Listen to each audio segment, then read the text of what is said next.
Imagine a place where the laws of man do not apply. A place where you can touch the sky, own the ocean, and indulge every dark whisper of your heart. To the naked eye, Jeffrey Epstein lived in heaven. But if you could put on a special pair of glasses and look at this island with spiritual vision, you would see that this wasn't a paradise. It was a holding cell. We have spent years obsessed with the flight logs, the names, and the scandals. But we missed the most important lesson. This isn't just a story about a criminal. It is a warning about the human soul.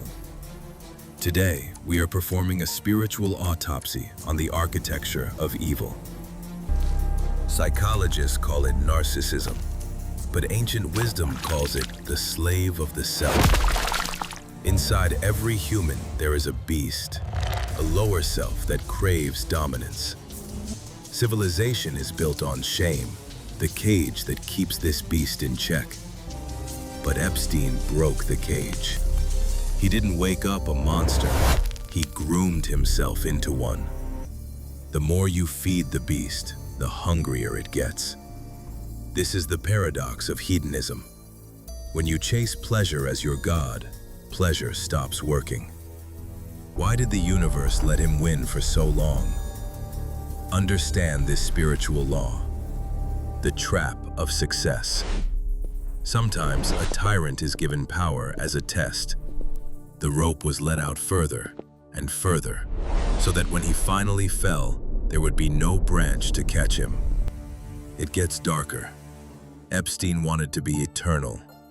He planned to seed the human race with his DNA. He wanted to freeze his head to be resurrected.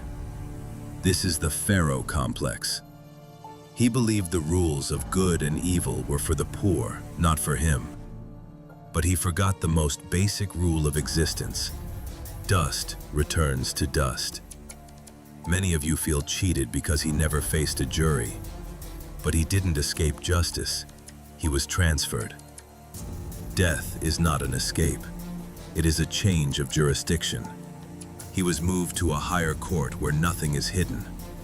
The man who needed to control everyone died alone, scared, powerless. This is the cosmic necessity of a day of reckoning. We need a judgment day because human history is an unfinished book of unpunished crimes. Without it, the tyrant wins.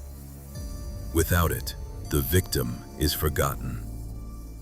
We need a day where every secret is shouted from the rooftops and every hidden tear is accounted for. Epstein didn't just die. He stepped into the light that burns away all masks. The spider always dies in its own web. So, how do we protect ourselves? We must revive the lost art of insight. Stop judging people by their wallets and start judging them by their souls. Look for the lack of shame. Watch for the disconnect between public words and private life. And trust your gut. That coldness you feel is your spirit warning you. The world is shaking, but don't be afraid. The chaos is just the truth clearing away the lies. Because in the end, truth stands clear from error.